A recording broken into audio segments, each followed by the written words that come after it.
Hi, everyone. Thank you so much. And I'm really appreciative that you joined us today. We're super excited because we have with us Stan Gordon today. And if you haven't heard about him, I don't know what to tell you because he's all over the place.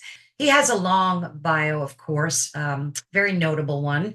He's an author of so many books, director, producer of movies on television programs and so on. But Stan, thank you so much for being with us today. And if you could just give us a background as to who you are, some history about your past, and why we're here today, I would greatly appreciate it.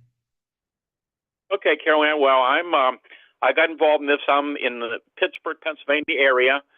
I have been involved researching, investigating UFOs, Bigfoot, cryptids, and various phenomena here in Pennsylvania, actually since 1959. I started out as a 10-year-old child, was interested in science, electronics, and I just happened to hear a radio show talking about unusual occurrences. They were talking about everything from flying saucers, haunted houses, strange incidents, and I was a curious kid, and I wanted to know if these people were making the stories up or not, so I went to my local Greensburg library and began to read all the books they had on the subject.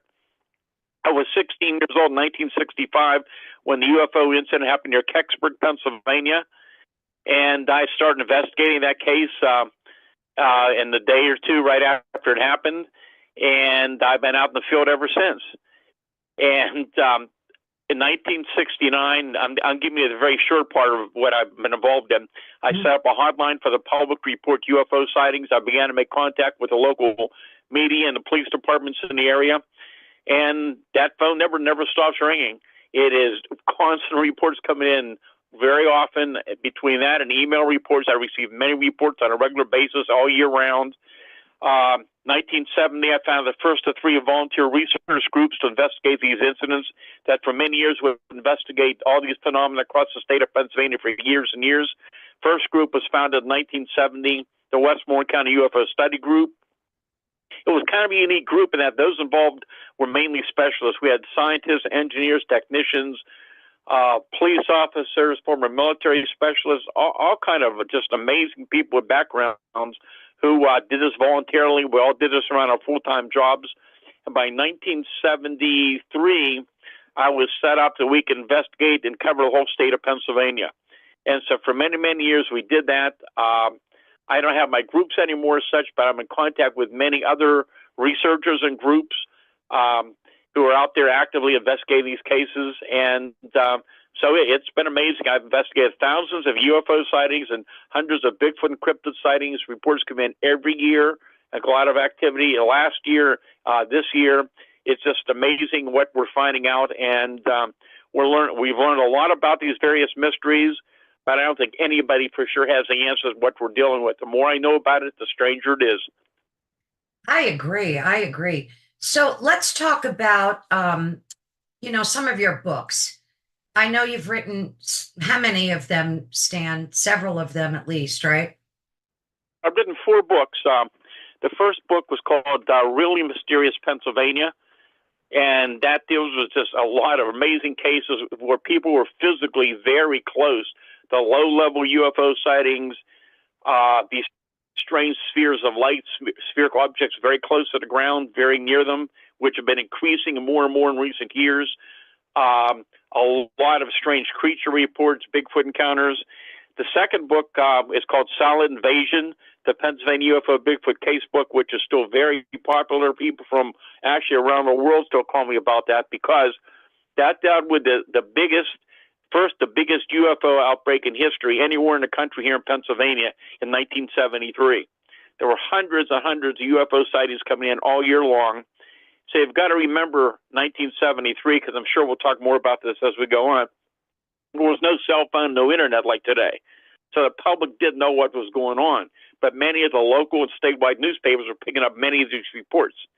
So we're busy with my teams just out there investigating all these UFO sightings, many of which were low-level, large structured objects below the ground.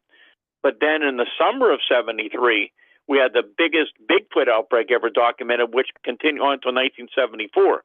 And we've had Bigfoot sightings recorded every year since then, including this year. And it's just amazing. And that's when we found that there was a lot of very, very strange incidents showing up. And I'm sure we'll get into some of that. That's when we began to realize that Bigfoot was much stranger than just an unknown species, unknown type of animal or creature. It was something much more unusual. And there was some correlation between UFO and Bigfoot sightings going on. So we can get Yes. into that. So that Solid Invasion book goes in great detail.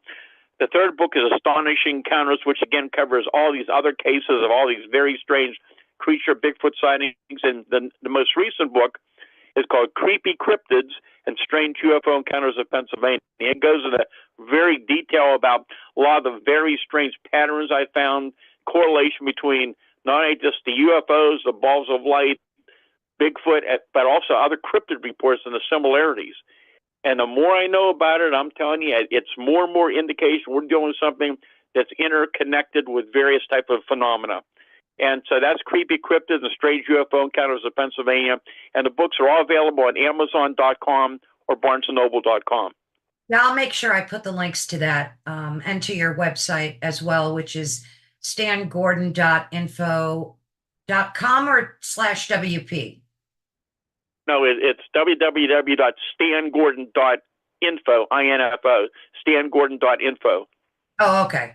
Okay, because maybe I'm not on your homepage. Yeah, okay, I see that now. Yeah, I'll have all the links in the description of this video as well. So what is it that you said you were drawn to this at an early age of 10? And all these decades later, what exactly do you do other than write books and make documentaries and whatnot? And interested. Well, I've only produced one documentary, and that was on the Kecksburg UFO incident. I won a film award for it because that was an amazing story. I mean, we could talk for days about that case, whatever it may have been. But I worked in the electronics field all my life, and I worked full-time, had a family, and for years I ran 2 different volunteer research groups at the same time. Wow. And, well, I'm retired now. I've been doing it for a long, long time. But now I babysit grandkids and investigate UFOs and do a lot of other interesting things. And what do you do with the data other than write books? Do you give this data to the governments? What exactly do you do with it? I'm in touch with many, many researchers around the country. And so we can compare the data. And I put a lot of the important cases out on my website so people can learn from it, because there's a lot of things out there going on the public's not aware of. I mean, first of all, let me say, from the time I've been out in the field, since 1965, what I learned when I first started, and the same today, for many UFO sightings that the government now calls a UAP, unidentified anomalous phenomena, many of them seem strange and unusual initially, but when you take the time to investigate the reports, many are determined to be either natural or man-made in origin. So a lot of the sightings that come in that look strange, but there's an explanation. For example, last few years, a lot of Starlink satellite reports, drone reports, various type of balloons that are launched, reentry of space debris, meteors, meteorological phenomena. There's a lot of things that look strange, but they can be explained. However, every year, some amazing incidents are going on every year, right through the last few weeks, that you cannot easily dismiss. And I investigated multitudes of very low-level, detailed UFO incidents over the years, all kind of very close-range Bigfoot sightings, many in the last couple of years in daylight. We're seeing more and more reports, I can tell you, in the last couple of years about UFOs and cryptids that are occurring in daylight at quite close range. So that's what's so interesting, the details and the quality of the reports coming in. Wow. Now, you also investigate cryptids and, other strange entities, like you mentioned, Bigfoot. Where's the correlation? I know you mentioned, and I've been hearing a lot about that there's some type of multidimensional aspect to possibly the connection between UFOs and these cryptids. So could you kind of explain your perspective on that? Yeah, and it'll take a little while. There's a lot of detail. We could talk for hours and hours. But anyhow, so it was back in 1972 when I first noticed some odd things were showing up. In 1972, actually only several miles from where I live, it was a rural area, a large wooded area, and I was getting independent calls from different landowners out there who had lived there for years, but they began hearing these screams and howls, something heavy bipedal walking in the woods. People saw this large, wide-shouldered creature chasing dogs. They were finding strange footprints around their properties. They were seeing UFOs around there and these little spheres of light very close to their homes. And like, what in the heck is going on here? I've never seen so many oddities, and why is it going on now for weeks and weeks in this certain area? So I'm documenting all this information, and then 1973 comes around, as I had mentioned. Started day one of January of 1973, continued the whole year long, multitudes of UFO reports coming in from a lot here in Southwest PA, but from all across the state. And again, a lot of these were detailed, low-level reports. A lot of these you would find if you find in the news. If you go in my Silent Invasion book, you'll see a reference to many, many newspaper accounts from that time period. So we're out there with my teams investigating all of these UFO reports. And then in the summer of '73, where there's this massive outbreak of Bigfoot activity, that was just so amazing. Many of the Bigfoot sightings were in daylight, many at quite close range, sometimes more than one creature seen together. Not uncommon. We would get on the scene sometimes within minutes to hours after they occurred. And that's what, luckily, I had my group set up by then. And we are actually very surprised in 1973 that as all these incidents are occurring, we're receiving referrals from not only the news media, from law enforcement across the state. And so we were so busy just trying to keep up all these reports. But here's the thing. I started investigating Bigfoot sightings in Pennsylvania in the 60s. At that point, I was completely convinced that Bigfoot was some type of unknown primate for what I knew about Bigfoot.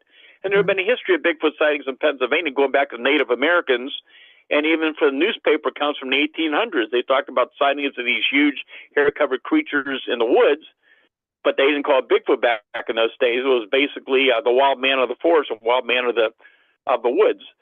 And so anyhow, we're investigating all these incidents. And so this is all year round, including winter and snow. So we would get on the scene sometimes within minutes after a Bigfoot sighting. There'd be trails of these large, unusual footprints with big strides between them that would go for a distance and then abruptly just stop when there should have been more tracks. Well, that was one of the first things that showed up. Was very, very unusual. And by the way, that's going on now all over the country for years, the same thing like that. Right. So anyhow, we're investigating all these sightings. So once again, people had no way of knowing what their neighbors were reporting, what was being reported 20, 30, 50, 100 miles away either.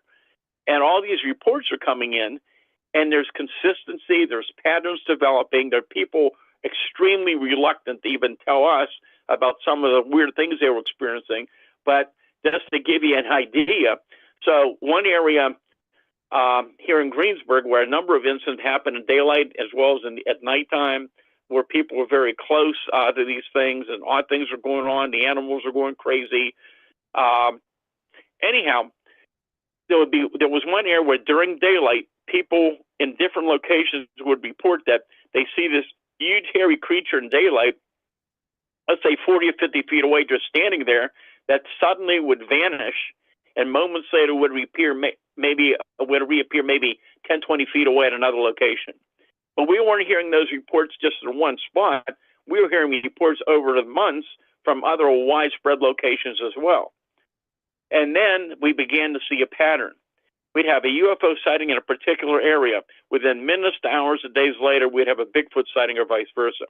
So when you hear me talk about some of these things, I am not suggesting, from what we now know, that we're dealing with a creature, a Bigfoot that's riding around in a spacecraft from another planet, because we don't know for sure what these objects are, where they originate from, and that we can get into great detail about that as well. But so I'm not saying they're extraterrestrials when I'm trying to state, because we don't know for sure what we're dealing with. I don't think anybody really has the answers a lot of what we're dealing with. So anyhow, you had these incidents with Bigfoot and UFOs going on for months and months. And I can go into great detail about some of the amazing cases of going on. But one of the cases kind of sticks out, because we'll get into it, was the incident that occurred in September of '73 north of Pittsburgh. That evening, had two young women waiting for a friend to pick them up to go somewhere. It's a wooded area. They see the 7 to 8 foot tall, huge Bigfoot with white hair running across the road towards the woods. but in one of his hands is carrying a small glowing ball of light. And a short time later, this object came across the sky, and it projected this brilliant beam of light down into the woods where the creature ran into. So we're thinking, what in the heck is all this going on? As the weeks and months went on, the reports got stranger and stranger. And do you want me to go into some detail about some of those cases? Yeah, absolutely. Absolutely. Okay, but this is going to take a little while because they're okay. detailed reports. So one of the most famous cases, and by the way, this whole report, which we don't have time to get into, we could spend hours talking about one case alone. But this entire case goes into great detail in my Silent Invasion book, because this is probably one of the weirdest, if not the weirdest case ever documented anywhere in the world. It's been written up all over the world. And I remember it very well. It was October 25th, 1973.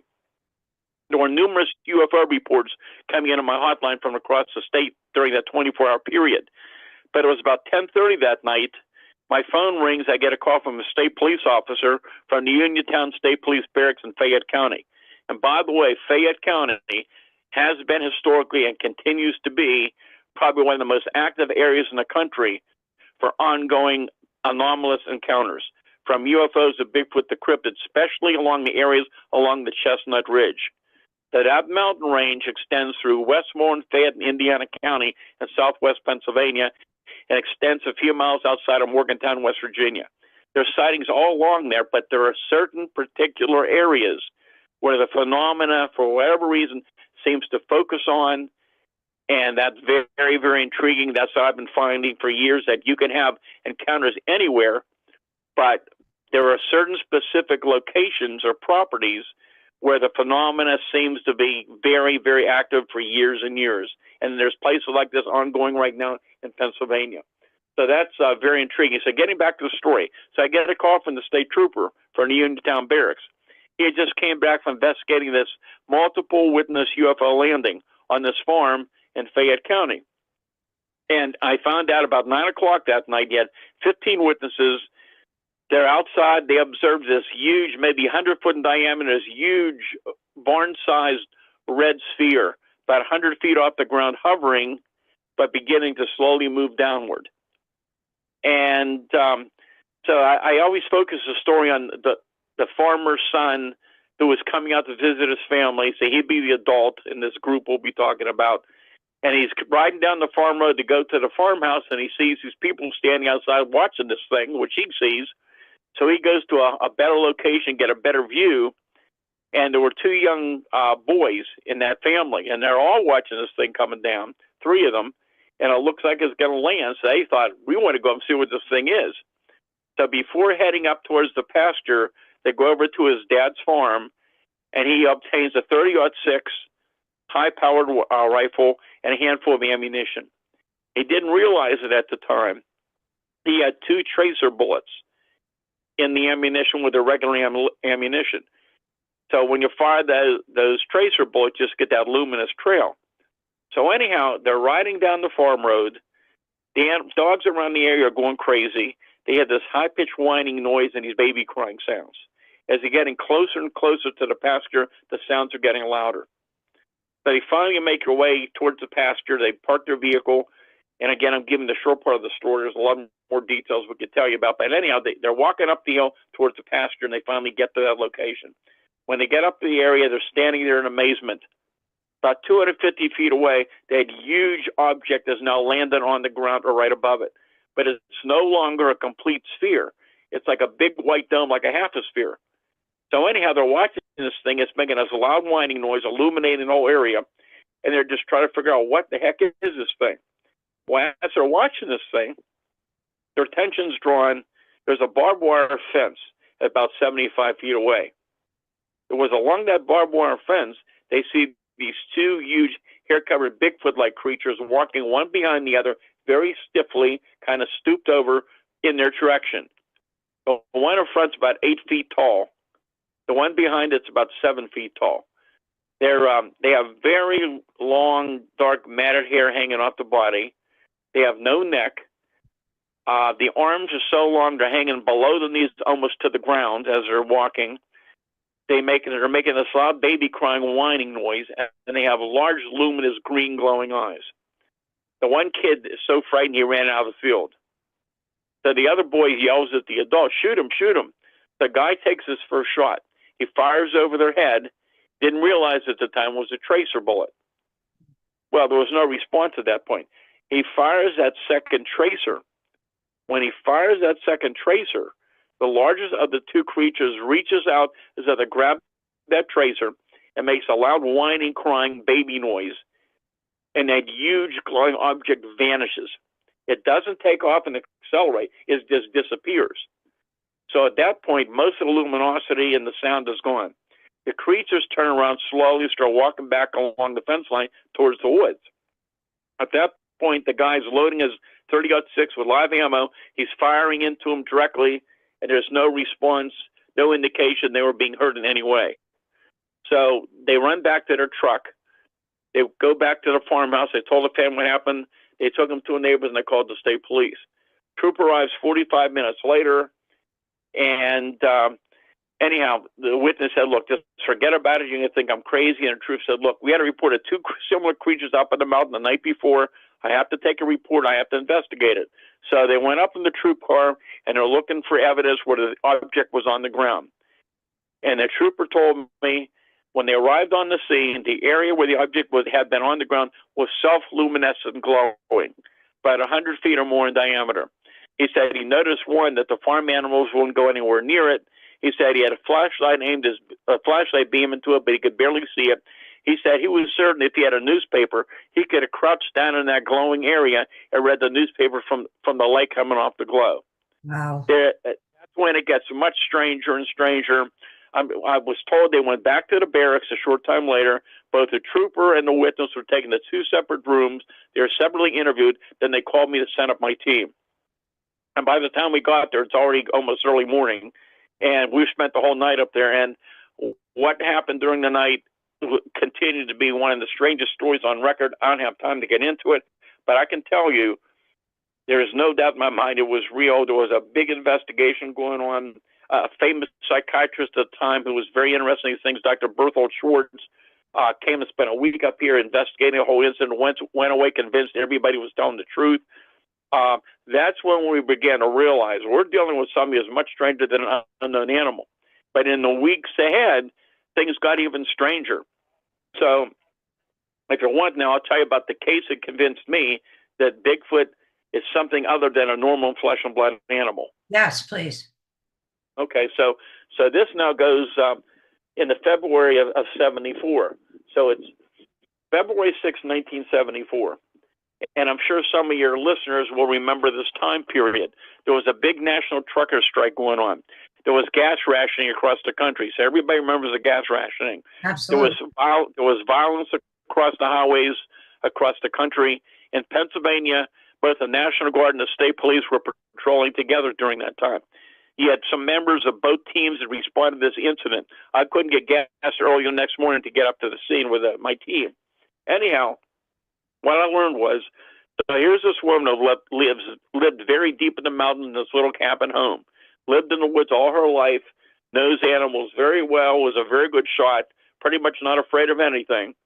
And it was a normal evening. She's sitting there watching television. She hears this noise on her little front porch. She had some empty pop cans out there, and someone was knocking the pop cans around. Well, she had told me, I think it was 2 or 3 weeks before, she had a pack of wild dogs came through. So she thought in her head, I bet those dogs are back. So she thought, you know what? I'll grab my 16-gauge double-barrel shotgun, and I'll just shoot over their head and scare those dogs away. So she proceeds to load one chamber of her shotgun. She walks up to the front door, hits the switch for the outside porch light. She opens the door and steps out. But there's no dogs there. 6 feet away from her is a 7-foot-tall, huge, gray-haired Bigfoot that put his arm straight up over its head when the light went on. How did she respond? She pulls the trigger. She said there's this bright flash of light, like the strobe on the camera, and that huge, hairy creature vanishes right in front of her. Wow. But that's not the end of the story. So her in-laws lived 100 feet away. They heard the gunshot. They called her, asked what she's shooting at. She explained what happened. Her son-in-law grabs his sidearm, starts walking down that dark road, and apparently at some point he was surrounded by 4 or 5 hairy people with eyes like coals of fire. And it was soon around that same time that a large luminous object, like a big Christmas ornament, was hovering over the trees at the same time. That's when they called the state police for help. And so later, like I said, I couldn't get up to the scene the next morning. When we got up there, everything was back to normal. But I interviewed the primary police officer, and he said, by the time they got on scene and found the place, everything was over. But he said witnesses were extremely credible. They were visibly very shaken, very shook up, gave great detail about what they saw. But what convinced the trooper was that the animal reactions on the farm. They had different type of animals, several big dogs, other animals. They were all acting very odd. The big dogs, and which, by the way, I think I told you originally, I may not have mentioned this on the air. In all the years I've been doing this now, going on 65 years, I've never personally seen a Bigfoot or a UFO. Right. I've seen a lot of evidence out in the woods. I think I even chased a Bigfoot in the dark in '73 through a cornfield, but I couldn't catch up to it. But anyhow, I have seen, in many cases, I've seen very large dogs, even in recent years, that were in very close range to these huge Bigfoot creatures. And no matter what species they were or how aggressive they were just like paralyzed in fear. They wouldn't bark, they shaped, they cowered. Sometimes they would lie down and you could see their eyes move around, but they wouldn't make a sound. Sometimes they wouldn't eat right for days later. Very, very common. And that's what he saw when he got to the farm. The dogs wouldn't make a sound. They wouldn't bark. Now, when I got there early the next morning, they were all barking. Everything was back to normal. That was the case, among others, that convinced me, and we're dealing with something that has a physical and a non-physical aspect to it. For lack of a better term, I'll call it interdimensional. And there's a lot more we found out about this now since that time, a lot in more recent years. I started writing about this back in the 70s. So I think some people will recognize some of what I'm telling you is similar to the skinwalker activity. Right. But I was dealing with these cases in the early 70s, long before we knew about skinwalker activity. And now these things are going on all over the country and around the world. It's crazy. What do you think? And I'm sure you've been asked this question many times. Why do you think in today's world, with the advent of everyone has a cell phone and video access, why can't we get a clear video? Everything always seems to be like every time I see Bigfoot or Yeti videos or pictures, they're always like lurking somewhere in the back and it's grainy and there's really not any good documented video or photographic evidence. What do you think accounts for that? Are they swift and like just vanish before anybody gets a chance to grab good video? Okay, well, it's a little complex question, but I can give you some answers to that, or give you some possibilities. One, in a lot of these cases, especially with Bigfoot and cryptids, the incidents occur sometimes within only seconds. They walk out in front of a car, people see them walking through the woods. And I'll tell you, I interview people all the time. And so many of the witnesses I interview are so credible. You'll be amazed at the background of the people who call me over the years, from educators and engineers and hunters and police officers, first responders, all kind of credible people. Many of them never believed any of these reports. They used to laugh at these stories, make fun of people until they had their own experience. And let me tell you, I deal with these people all the time. And for many of them, it's been a life-changing experience. A lot of them still, I'm in touch with some of these people from 20, 30, 40 years ago. Who still lives have been changed by what happened to them. And there's a lot more to this than meets the eye. So anyhow, in a lot of cases, it's a matter of it only lasts a few seconds. There's not always time to grab a camera or two. People are so shocked, even when they have good cameras before we had digital cameras with them, or have a digital camera or a phone. They're so shocked they didn't even think about taking pictures afterwards. Sure. However, there's this other aspect to it. And I can tell you this, one, yes, I do get pictures in quite often. I get pictures in even the last couple of days.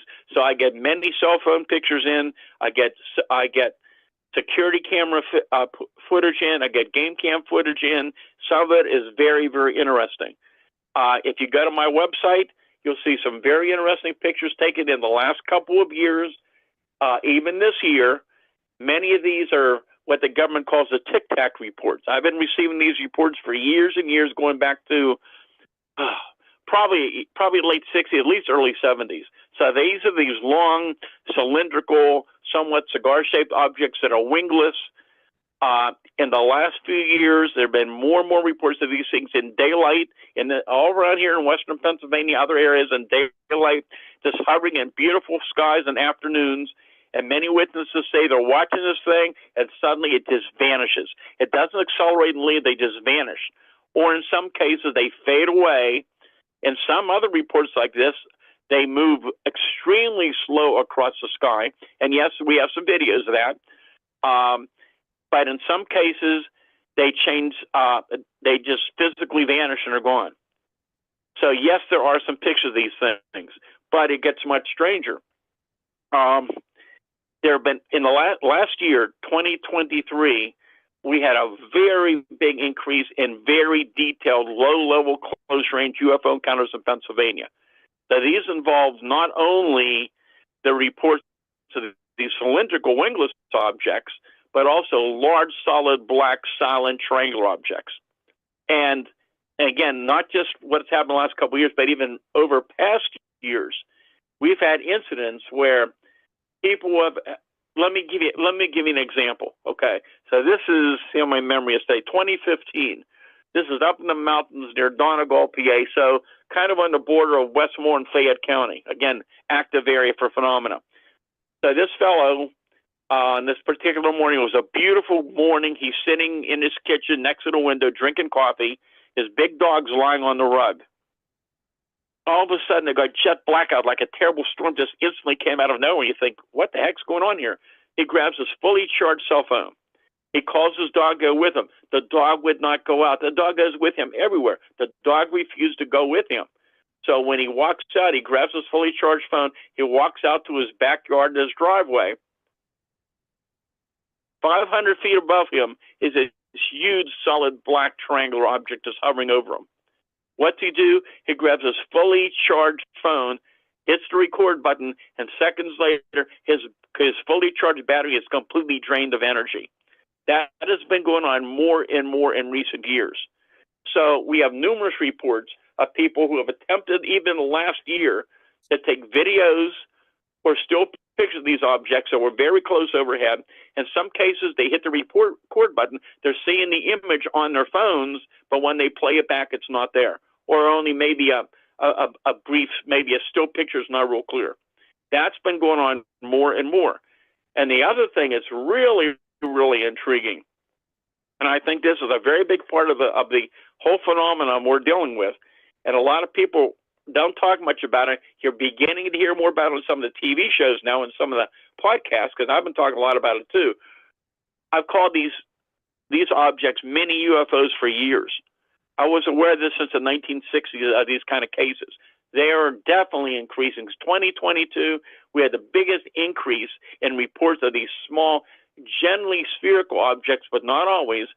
So these things are intriguing because they're not high in the sky. They are very low to the ground. And in some cases, in daylight, coming up within a few feet of people. They're amazing reports. And so this is really intriguing. So, of course, some people refer to them as orbs of light, which are orbs, some it's just spherical or balls of light below the ground. We're not talking now about ball lightning. These, I'm aware that that's a very rare weather phenomenon. The cases I'm talking about, we had no weather conditions like that. The conditions and the occurrences were completely different. And if you like, I'll go into some detail about those. Sure.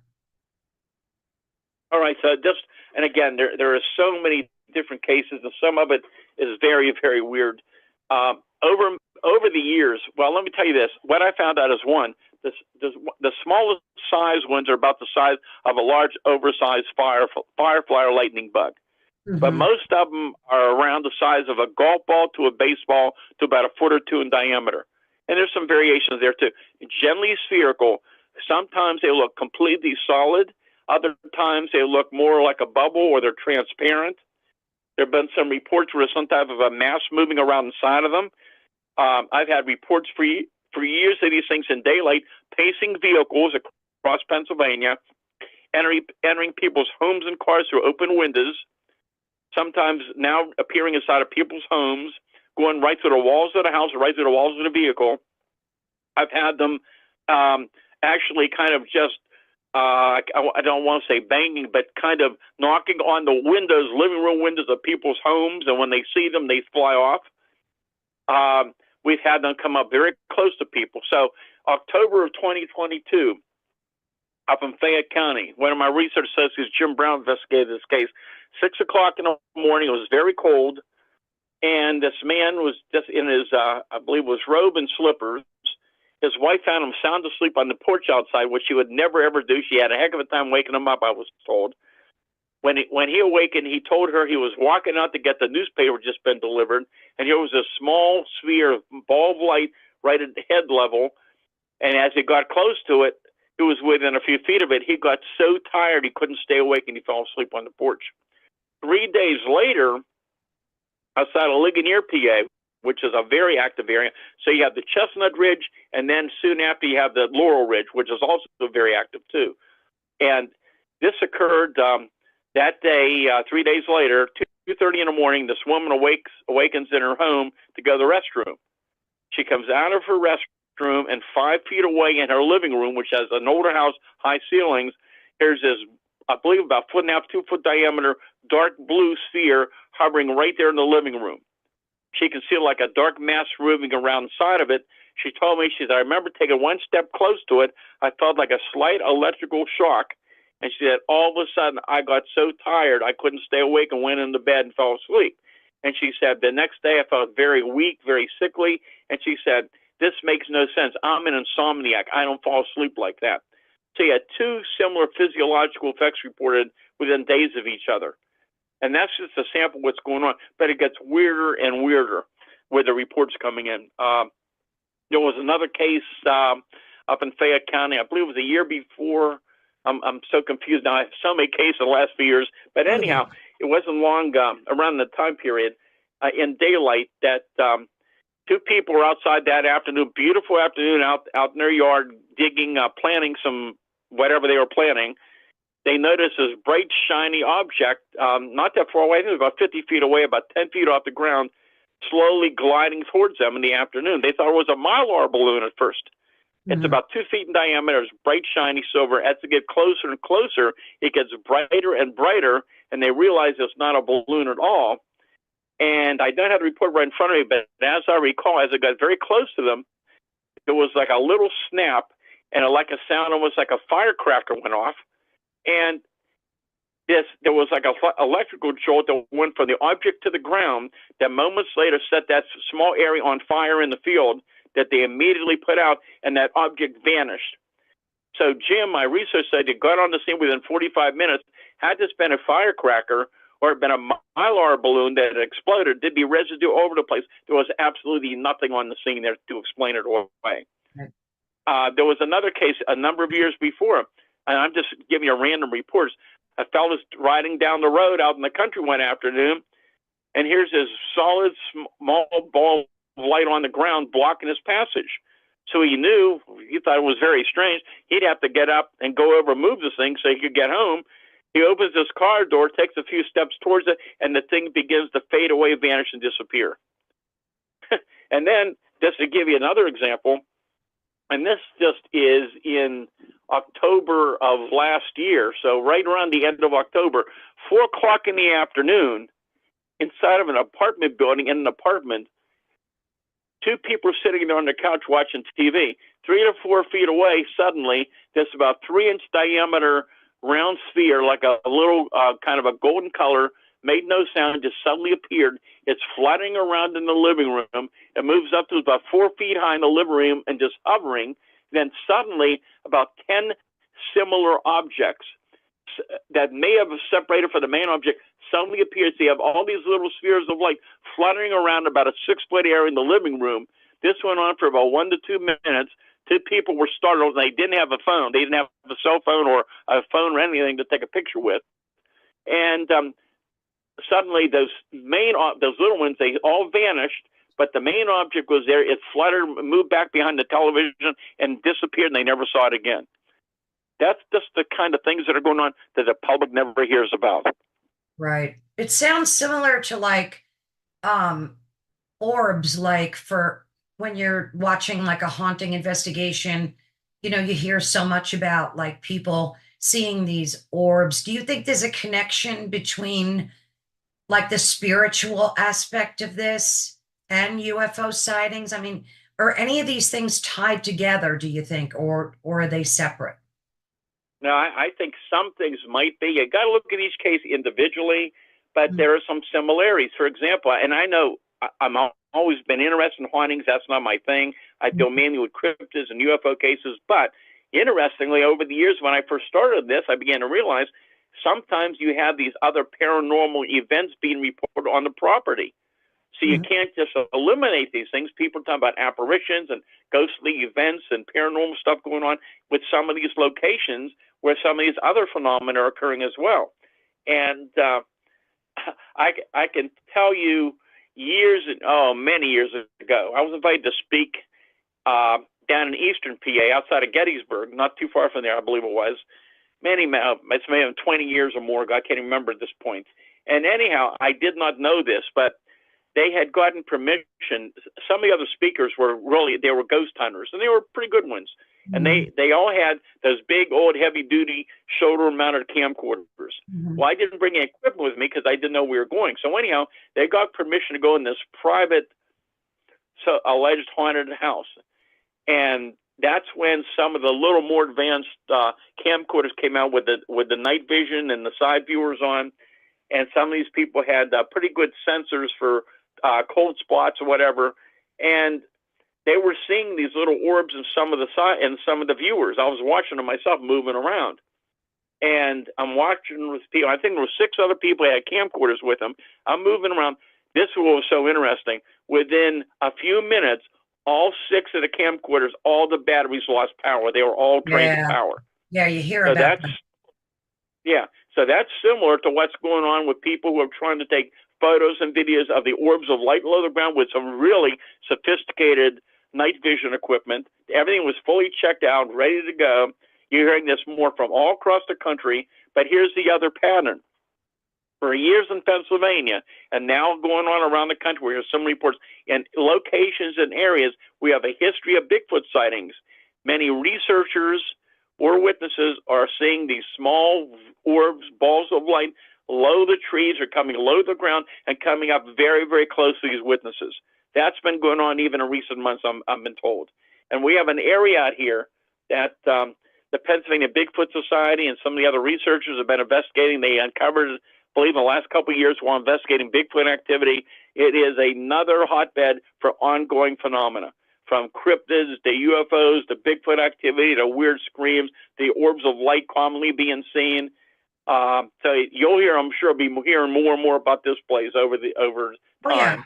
But What do you it's what do getting you dark. think what do you think these orbs of light are? Since they're being associated with all these different cryptids and UFOs, what do you think that, in your own opinion, that they are? Well, when I first knew about these back in the '60s, I didn't know the origin. We still don't know for sure what they are. Now, the more I know about it, I think the stranger they are. Because, again, these things are being reported everywhere. The Skinwalker Ranch is reporting Yes. that activity. Many other locations across the country reporting it. And it gets stranger and stranger.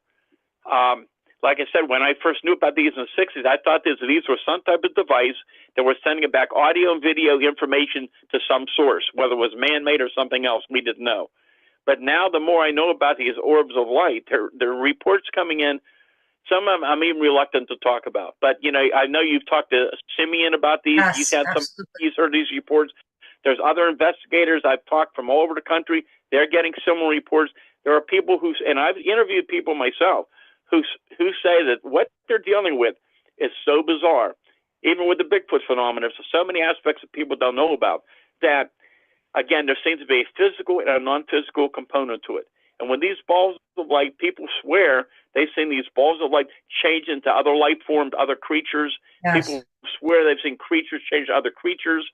I talked to experienced hunters who have found strange footprints that change into other tracks as they're going along that trail. The tracks change to a different track. I'm telling you, this is so complicated. I don't think It is. anybody, including the government, is aware of it. I think we're dealing with something, again, for lack of a better term, I'll call it interdimensional. And even with so many of the UFO reports, you got solid-looking objects that suddenly change from one form to another. They suddenly appear and disappear. We're dealing with something that has similar traits to it, but it's so strange and so bizarre. And I think a lot of these things are somehow interconnected. Yeah. I recently had a call about a lot of folks think that these entities are either angelic or demonic. Do you delve into that realm, or do you think that they're neither, that they are truly extraterrestrial and that has nothing to do with angels or devils? First of all, I am not suggesting what we're dealing with is extraterrestrial. That's not what I'm saying. Mm-hmm. I'm saying we're dealing with something I don't think. I said years and years ago, I think with some of the UFO reports, we're dealing with more than one origin to the unknown category of the UFO mystery. So maybe a small percentage of some of these UFO reports could be extraterrestrial. Mm-hmm. But I think more and more what we're dealing with has a physical and a non-physical component to it. Some of the objects, the cryptids, the Bigfoot stuff. I have many reports, and again, it's not just what I've investigated. There are many other researchers I'm in touch with around Pennsylvania and around the country, and even out of the country for years, who have gotten similar reports. And a lot of them are reluctant to talk about it, but now I can tell you the last 5, 6, 7 years, maybe more and more people in the Bigfoot field aren't laughing at these cases anymore, because they're seeing these spheres of light below the ground. There's some correlation with the Bigfoot stuff. But in a lot of Bigfoot cases, I've talked to people in daylight who are riding down the road, and suddenly the 7, 8 foot tall huge creature suddenly appears in the middle of the road. They should have seen it coming. It suddenly appears in front of them. They see it from head to toe, and it suddenly vanishes. Right. In other cases, some people say the creatures look completely physically solid, but in other cases, these things appear, part of the body looks solid, some appears out of focus, or you can see through it. Some appear to be more misty or hazy looking. I have reports of these things not only running, but kind of gliding or floating above the ground. I'm telling you, these are so many credible people, and it's other cryptids as well. So I'm not dealing with just Bigfoot and UFO cases, and right, I should say I deal with the Thunderbird reports, which we've had a number of these sightings in recent weeks in daylight, a low level of these huge flying creatures, been reported for years. I deal with floating, gliding entities. We have this winged humanoid creature that's been nicknamed the Butler Gargoyle in Pennsylvania, something somewhat like a Mothman type report, but we've had those in Pennsylvania for years. My new book, Creepy Cryptids, is full of things you've never even heard of before that are so bizarre. Weird things in the water and the lakes and rivers of Pennsylvania that's been reported for years. Stan, what about the Jersey Devil? I'm sure you've delved into that and done some research. What do you think of that whole myth and cryptid phenomenon? Well, I've talked to people over the years, and I've read a lot of reports. So I'm in the other part of Pennsylvania. I'm down near Pittsburgh, and that's more towards here, up towards New Jersey. And I'm aware of the reports, and it seems like there's more than one thing, more than one type of cryptid possibly involved in the stories over the years. From Bigfoot sightings to something huge flying creatures. And again, we've had similar accounts down here in Pennsylvania for years and years, and other neighboring states as well. So a lot of places reporting similar type of things. But another mystery that I find fascinating, and I'll tell you an account about it, are the out of place reports of black panthers in Pennsylvania. And there's a correlation with this too. So one, we talk about black panthers. Now we're not talking about mountain lions or cougars. That's another story. We're talking about black leopards or black jaguars, which are animals not common to this part of the country. Right. But they've been seen for years and years, including in the last couple of years here in Pennsylvania in daylight. One hunter reporter went at close range, and he said to me, you would never convince me it was real until I saw it myself. And I hear about that from witnesses from all these various type of anomalies being reported. But anyhow, so sometimes when you have an outbreak of ongoing phenomena from UFOs, the balls of light, weird things going on in a certain area, more than one cryptid will be reported. And over the years, sometimes there are Black Panther reports, which have happened around here going back to at least 1979, I would say. But it's the same thing. There's very few so-called black panthers in the zoos around this area. If there's ever been a report we check, it's rare for these animals to escape. So Right. that's not the case. Something's missing, okay? But let me give you a really interesting case I investigated back years ago. February 1983, I believe it was, way up in the mountains of Pennsylvania. It's a cold morning. This guy's coming home. His car's overheating. He pulls into his driveway and goes inside to get the can of antifreeze. So he comes back out. He's putting antifreeze in his vehicle. A few minutes later, here's this loud growl behind him. And about 20 feet away, here's this large black house cat sitting there growling at him. Well, he didn't get very excited over it because where he lives in the country, there's cats all over the place. So he goes back to putting more antifreeze in the car. A couple of minutes later, he hears this louder growl. He turns around to look. He said, couldn't believe it. That big house cat has now physically grown twice its size. It's staring at me. It's growling at me. And he said, I threw the antifreeze can at it. It started walking outside, which is all lit. It's all illuminated outside. And anyhow, he said, I ran to my house to get my pistol. He said, I come out a few minutes later. He said, I couldn't believe what I'm seeing. So now that big house cat is outside towards the road, well lit. Now he said it looks like an animal I saw in the zoo, like a big full black panther with a long black tail swishing around and glowing luminous yellow eyes growling at me. He said, I took a shot at it. I don't know if I hit it, but moments later, as I watched it, it physically vanished right in front of my eyes and was gone. Do you think that was like a skinwalker thing where they can transmute into different types of animals and entities? Well, that's, again, that's similar to what I've been finding since the 70s around here. These are the kind of things that go on, and I'm not the only one. There's other researchers, again, not just in Pennsylvania, but around the country, that these things are occurring as well. But, a lot of them talking to me privately. We've shared these things. We've exchanged information. But these kind of things are going on now all over around the country, and other very good research I heard from Europe and other parts of the world. Similar reports are coming in. So whatever we're dealing with is very widespread. It's beginning to come out slowly, but it's so strange and so bizarre. How do you deal with it? Nobody understands. I'm sure the government is very much aware of it too. And I always thought it was very, very interesting. They changed when the government started their new UFO office. So it's all domain anomaly resolution office, and they changed the terminology from UFO to unidentified aerial phenomena to unidentified anomalous phenomena. And I thought that was very intriguing because I truly believe that whatever we're dealing with, it's not just one thing, it's involved with other type of phenomena we're dealing with. Yeah, that makes the most sense. Why do you think the government is going out of its way to suppress and bury all this information? Their last report came out and basically denied the existence of these anomalous entities. Like, what's your take on it's, I'm no expert on it. I've been following what's going on. And anyhow, at least they've opened the door that, you've got NASA out there, you've got all the government agencies involved in this now. There's been congressional interest in these things. There's some people in Congress trying to get more and more information out. My understanding is, while you did hear about that report that came out, there's other things that have been going on since then. There's other legislation that is active right now. And from my understanding is, I believe it is, I think that all the government agencies have to submit to the National Archives all their records of anything pertaining to UFO sightings, UAP sightings, whether it is classified or unclassified. And it's going to be in late October, I believe, that all the information has to be in and digitized and they will determine at that point what information they can release to the public and what will remain classified. That's my understanding of it. So anyhow, they're trying to get more information out. Personally, I don't think anytime soon there's going to be any major disclosure.